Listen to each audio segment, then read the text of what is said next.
Right guys, Mark Crossfield here, hello, live broadcast before my next lesson. We've got some Q&As coming live via Twitter. Use the hashtag AskGolfGuru and Facebook as well. There's a feed up there, post some questions. So we've got some questions here. What have we got coming through? Here we go. Scott Walford. There you go. Scott is asking how to stop a fade on a driver, please. Hashtag AskGolfGuru. You need to get control of the face to the path. If your face is pointing right of the path the club is travelling on, your ball will move from left to right in the air if you center strike it. You want to look at grip to fixing that. You want to look at the way your wrist moves as you swing the club around you to fix that. You want to think about how the handle is delivered in relationship to the head end as well. If the handle's always been delivered ahead of the head end, and there's a good chance the face will be open to a path, which will create those kind of shots. The other thing you should do is go and get a lesson, not ask someone on Twitter, because without seeing your specific movement, there could be many reasons why you're doing that. Hope that helps. Next question, what have we got here? Coming thick and fast. Where we got? I have early release for hands. Do you know? That's a hard one to answer. Okay. Here we go. Okay, Adam Price is asking, how old were you when turning pro? Adam, good question. I was 20, I think, when I turned pro. 20 earthling years of age. Yeah, 20 years old. So that was quite a long time ago now. Here we go then. We've got some more here on Facebook. What have we got? Keep having major inconsistencies in my swing. Fat shots, thin shots, no wrist hinge, major tempo changes. I shoot 76 one day, and then my swing. Okay, here we go. Jesse Ray. I have major inconsistencies in my swing. Fat shots, thin shots, no wrist hinge, major tempo changes. I shoot 76 one day, and then my swing disappears, and I can't break 100 the next day. How do I get consistency? That's a tough one, isn't it? I've done lots of videos on that recently. One thing I notice quite often with golfers is they don't understand when they're hitting the ball on different parts of the face. They don't understand what kind of twists that does to the face, and they don't understand how that can affect a thing called gear effect, so tilt the spin axis of the ball two different ways, even with the same path and face relationship. So I think focus on your strike. If you're striking it out of the middle doing those scores, then you need to go and have a lesson and work out why you are so inconsistent. But you'll probably find you're not hitting the club out the middle of the bat very often, which is why you're reaching those levels of inconsistency. Put some face tape on there and stuff, work out where the strike patterns are, and then if the strike patterns are all over the face, there lies your inconsistency, there lies your issue. So maybe have a little look at that would be a good idea to start you off. Otherwise, definitely a little lesson would not be a bad idea. And I say that a lot, but obviously giving tailored advice over a live feed on YouTube is always going to be slightly tough. Let's have a look what else I can find here. Let me just go to my control room and check you're all getting a feed here. Hopefully you are getting something. Let me just have it. Yeah, I think, are you guys getting any feeds here? Let's go to... Bear with me 1 second. It's hard to do this and still keep the questions going. Right, here's the next one. How do I hit a wedge solid like I do my irons? Hashtag AskGolfGuru. That's coming from Will. Will, hit a wedge solid. I presume you mean pitches, do you? Let's pretend you mean pitching. Maybe your angle of attack isn't so good. Maybe you're not hitting down enough at the ball, possibly, for your wedges not to be so good. Maybe you're presenting too much dynamic loft. So if you imagine this is the club face here. Let's pretend this is the club face and this is the sole. I could be hitting down fine, but presenting lots of loft, which depending on the bounce of the club could be presenting lots of leading edge, which would make it harder for you to control it. Maybe think about your dynamic lofts, maybe handle forwards a bit more, while hitting a bit more level often has a good feeling for lots of people for hitting some more solid wedge shots. Give that a try. Would be interesting to hear if that helps you in any way. Let's do another one here. How can I be more consistent? Kind of just answered that. Will you ever play subs at the courses you've been to? What's the easiest free wood to get? What's the easiest free wood to get off the ground? Coming from Simon Nicholas. Subs? No, don't play subs. Come on, I'm a golf pro. We freeload. That's what we do, don't we? Easiest free wood to get off the ground. Well, it depends what course you're at. At East Sussex National, I've got the G30, which I think is really easy to get off the ground. But as you'll see from that video, I hit 3 clean tops. I don't know if Simon is hinting at that. Possibly is. Cheeky. What happened to Dinosaur Arms James? Adam Bushell. Adam. Dinosaur Arms James. The world. I miss James. I see James about once a week because he still comes into the range here and works, if you can call it working. He got kind of really addicted to Tinder, for any of you. He kind of had this awakening, and we've lost him until he's done what he needs to do, and then he'll come back. He's actually playing a bit more now. He's gone back amateur. He's an amateur now. He was a pro. He's gone back to an amateur. He's greenkeeping a bit. He's Tindering a lot, and I'm sure he will be back. I also miss Dino James and those arms. If you're out there, James, come on. Earth needs you. Matt asks, so Matt, hello Matthew, or Matt, you ask, what age did you start playing? I started playing at 12, nearly 13. My parents always tried to get me playing when I was much, much younger. There were clubs made for me when I was like, I remember 7 or 8. I just wasn't into it. I used to like playing football, golf, just looked like a rubbish game to me. And then at 12, there was a local pitch and putt, and I went to it. I took some clubs that were kicking around the house, and just kind of started. From there on, I just fell in love with it. Just wanted to do it every minute. Just wanted to get better. Wanted to understand why I hit good ones and bad ones. So at 12 years old, local pitch and putt back in Swindon. What was it called? It used to be around a lake. Can't remember what it was called. Oh, someone will know. Lives in Swindon. What was it called? Evercoat or something like that? I can't remember now. Who would you pair together in the foursomes for Europe? That's an interesting question. Who would you pair together in the foursomes for Europe? That's coming from Scott Miles. Scott? I actually have no idea. And there's a part of me as well that kind of feels that you could kind of pair anyone together. Do you know what I mean? As in, I think you could pair nearly any of them together because it's match play. It's that kind of 18-hole sprint golf. I think it would make not a massive difference. There'll be certain pairings that you discover start winning and working as it goes. There'll be certain people who've played together before who might stress. I think the captain will work with the players. I don't think it would make a massive, massive difference, but then it could make all the difference. It's one of those things that you never know. Hindsight in match play is always going to be the winner.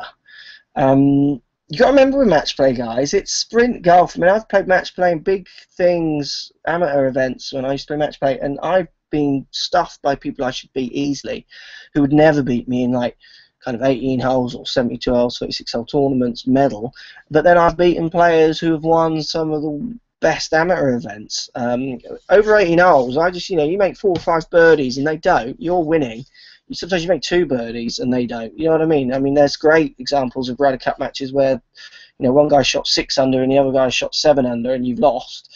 And then another guy shot 1 over and beat another guy shot 4 over, and that's all on the same day of the singles. And that's what match play is all about. You never quite know what's going to come out, which is why we're going to watch it. I do think we're a little bit slightly off the point, but I think our confidence in Europe, because we got a bit Rory drunk, didn't we? Didn't you think? On those. I think we all got a bit Rory. winning every major, all the 2 majors, oh, Europe's great. And just watching the FedEx Cup at the weekend, I mean, the Europeans weren't all lighting it up, but it'll be an interesting one. Okay, how do you try, this is from Doug, how do you try to recover from bad string of holes mentally and physically? Thank you, Doug. What was his question?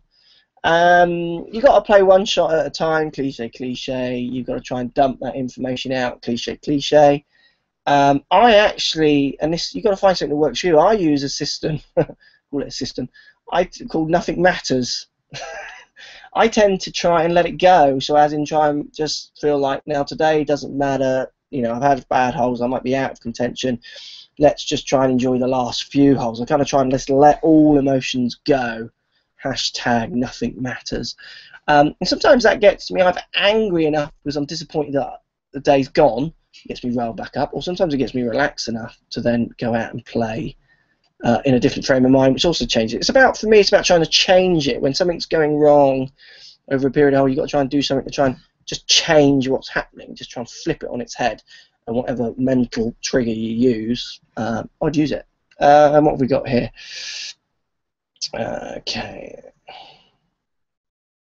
Okay, so here we go. Jay, I can't say that. Buyaji, there you are. Whoever you are, how do you say your name? Good question. Does it make any sense to have a club fitting if you haven't developed a consistent swing yet? Hashtag chicken and egg. My club fittings that I do are lessons. So they're the same thing. You came to a club fit with me, not that I do many anymore, but if you I don't really do club fittings per se. They're called lessons because it's the same thing for me. Your grip is as important as the spin the head might create because they're going to affect the shot, possibly or not. It would be about educating you why you can't get in the parameters of a fit. It would be a chance for me to try and change your club delivery to show you how easy it is for you or not to get into a parameters of a fit. So what I mean in the parameters of a fit, let's pretend you deliver the club toe-ended down, so this when the toe end hits the ground 10 degrees, 8 degrees, massively heel, up in the air, handle high. That's not fittable. A club fitter is not going to bend a club that many degrees. So it would be more a case of trying to educate you in why that's happening, and then trying to work with you to fix it with a different lie angle on a club and some different swing thoughts. And in the session, seeing how quick you adapt would give me an idea as if you is worth you staying with just lessons, or actually, look, we can get you within 2 degrees of a fit. Why don't we fit within 2 degrees, but go for a company who can move them? Ping, for instance, will move them. Mizuno move them. Other companies, I'm sure, will. And then looking at that maybe in 6 months' time and moving them if we have to. So it's that kind of lesson joint thing with it as well, I would do. Let's just go here to, let's see if I can just find my Facebook feed here. Let's see if we've got any more questions on Facebook. So we're running out of time. Got a lesson soon, guys, so I will have to go. What have we got here? Any questions here? What are you having for tea tonight? From Craig Allen. I don't know. I haven't decided yet. Craig, great question. I might love the videos. I've kind of developed my own swing with my irons. I put the ball back in my stance, my weight slightly on the front foot and a bit of shaft lean. Try and hit down on the ball. How bad of a habit is this to get started? Christopher, it's not a bad habit if it gets you started and hitting some good shots. There's no such thing as a bad habit, is there? As long as the ball goes at target is what you want. You might want to go and get measured on a launch monitor, check you're not de-lofting that club too much, la-di-da-di-da, those kind of things. But I don't know what a good or bad swing is. People always say that. I've got a bad swing. I've got a good swing, but I hit the shot. There's you just swing and you've got to deliver some certain angles to get the ball launching with the right amount of speed, full stop. There are a million different combinations, so not every tour player has the same dynamic loft with a 6-iron. There will be variations within a kind of 2 parameters almost, but there'll be variations. Not every club player or PGA Tour player has the same club path or face the path, angle of attack. They're all getting from A to B in different ways. There's no right and wrong here, guys. It's functional is the main word to think about. Stephen Butler. Hello, Stephen. Thanks for your many comments. I see your comments a lot on Twitter. It's good stuff. Does the GC2 data show prawn cocktail crisps to enhance Lockie's performance? Great question. Yeah, I think it does. There's a prawn cocktail setting, so you can see how many he needs to get, you know, back onto the fairway. What is the best way to grip your putter? Been struggling a lot with the pace of my longer putts. Go on YouTube and search. I've got a few putting lessons, did some great ones with Glenn Billington, and we talk about grip. There's many different grips. You've got kind of prayer grip. I use the more standard first finger over those 3 or 4 to putt, standard putting grip. You got some great putters, reverse handle, Kuchar's. I think he's holding his hand at the minute, or his arm at the minute. There's many variations. You just got to find one which works. You get on the putting green and try as many as you can. That's from Ryan McKay. Thanks, Ryan. What else have we got here? Okay, Jack French asks, hello Jack, nice little cut, you look like you've won there. If I have a 44-degree pitching wedge, what degree should I get? I presume he means like in his next wedge. If I have a 40-degree pitching wedge, what wedge should I get? So I think you mean like sand wedge, do you? Or gap wedge? I mean, if I had 44-degree pitching wedge, I would be going 50 next, then 54, 56, subject to what I want to do, and then 60. Is the kind of way I would go a bit more. Okay, Mufasa is asking here, why is it harder to hit lower irons? So you mean long irons, I think. Research D-plane. D-plane will explain why as you take loft off, it's harder to control how you tilt the spin axis on the ball. Research D-plane, watch a few videos, it'll explain that for you really well.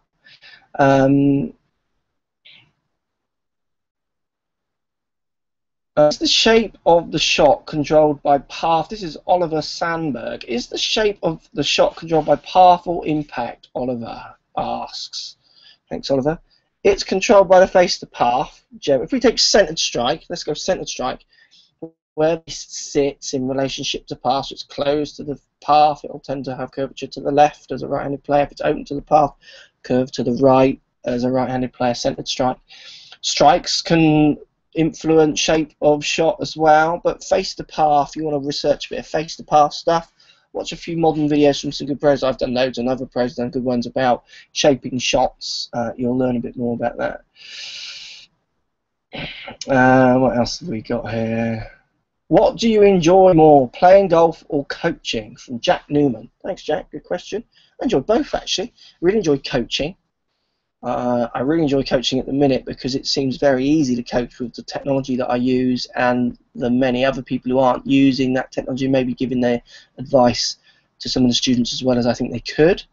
So I get a lot of students where we work on things that they've never thought would work on, even things they thought were cliche before, which actually make them hit better shots. So I really enjoy, but I enjoy the playing as well. I enjoy playing in the course vlogs. They're hard work, as in we're slow, a lot of camera movements going on. You don't concentrate that much, but they're good fun. Lockie and Buzzer, Gorilla, Rory from Your Golf Channel, all good fun to go away with as well, so I'm enjoying them also. Okay, this is the last one, guys, because I'm out of time. I will do this again soon. Andrew Kennedy gets the last one, asking, are you going to the Ryder Cup, and if so, what days? Unfortunately, I'm not. I'm busy. I will be watching it as much as possible. I'm trying to produce some content around it as well for you guys, but I won't be going. I have been to Ryder Cup before when I was younger. To be honest with you, you don't get to watch that much golf. Following it on the telly is very good, but the atmosphere and the players you get to see, obviously you get to see the top Americans as well, which you often don't see in the UK apart from the major, the Open.